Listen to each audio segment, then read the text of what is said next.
क्या होता है? नीचे। इसलिए कि ये नीचे है और दो ठो है, इसलिए इसको दो कहते हैं। ये क्या हुआ? क्या हुआ?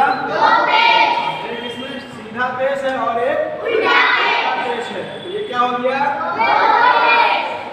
तो क्या हुआ? दो जबर दो शेर दो पेश, जबर शेर पेश, दो जबर दो शेर दो पेश। ये क्या है?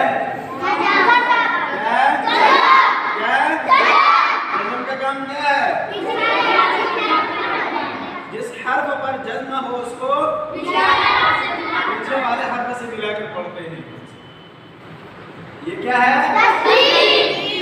तस्दीद वाले हर्फ को कितने बार पढ़ते हैं? कितने बार पढ़ते हैं? एक बार पीछे वाले हर्फ से मिलाकर और दूसरी मर्तबा आगे वाले हर्फ को देखेंगे, उस पर जज़म या तशदीद होगा तो आगे वाले हर्फ से मिला देंगे, अगर जज़म या तशदीद नहीं होगा तो उसको खुद ही पढ़ लेंगे। जैसे ये हमने लिखा इन्नल्लाह, क्या लिखा? इन्नल्लाह। तो अब इसमें नून के ऊपर क्या है? तशदीद है, तो नून के बाद जो हर्फ है लाम है, लाम के ऊपर भी तशदीद है। तब क्या होगा? लाम नून को लाम में मिला देंगे। क्या करेंगे? एक बार पीछे वाले हर्फ से मिलाएंगे और दूसरी मर्तबा आगे वाले हर्फ को देखेंगे, तो आगे वाले हर्फ पर क्या है? तशदीद है, इस पर नून को तशदीद में मिला देंगे, लाम में मिला देंगे, तो ये क्या हो जाएगा? इन्नल्लाह। तो तशदीद वाले हर्फ को क्या मतलब करते हैं?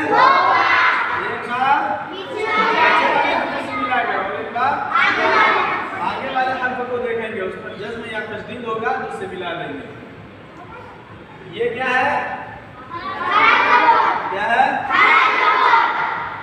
ये क्या है? जबर इसलिए बोलते हैं ये ऊपर है और ये नीचे इसलिए जेर है। खड़ा है इसलिए खड़ा जबर खड़ी जेर। इसके बाद ये क्या है?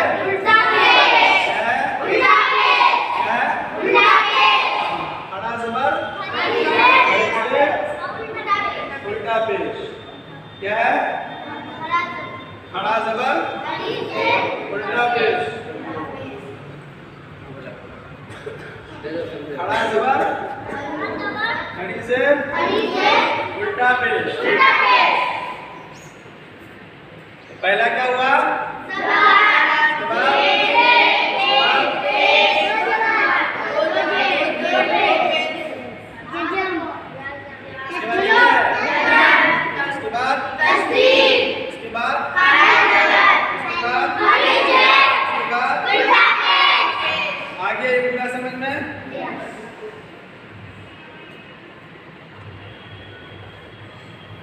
उसके बाद ये क्या है? कौन सा मद है? कौन सा मद है? कौन सा मद है? और ये छोटी मद और ये और खड़ा जबर खड़ी से उल्टा पेश को क्या करते हैं? थोड़ा खींच कर पढ़ते हैं। क्या करते हैं? एक अलिफ के बराबर खींच कर पढ़ते हैं। कितना? एक अलिफ की मिकदार क्या है? कैसे पता चलेगा कि एक अलिफ के बराबर खींचा गया नहीं गया? एक बार खोलने और बंद करने में जितना वक्त लगता है उतना देर खींचना है। खड़ा जबर खड़ी से और उल्टा पेश को, और तशदीद को ये मद को जो है 5 अलिफ के बराबर। कितना अलिफ के बराबर? 5 अलिफ के बराबर। आगे हम लोग जाएंगे तो मद की 3 किस्में पढ़ेंगे, तो उसमें बताया जाएगा कि कौन से किस्म को कितना खींचना और किसको कितना खींचना है। आ गया समझ में? तो पहला क्या हुआ? जबर, उसके बाद उसके बाद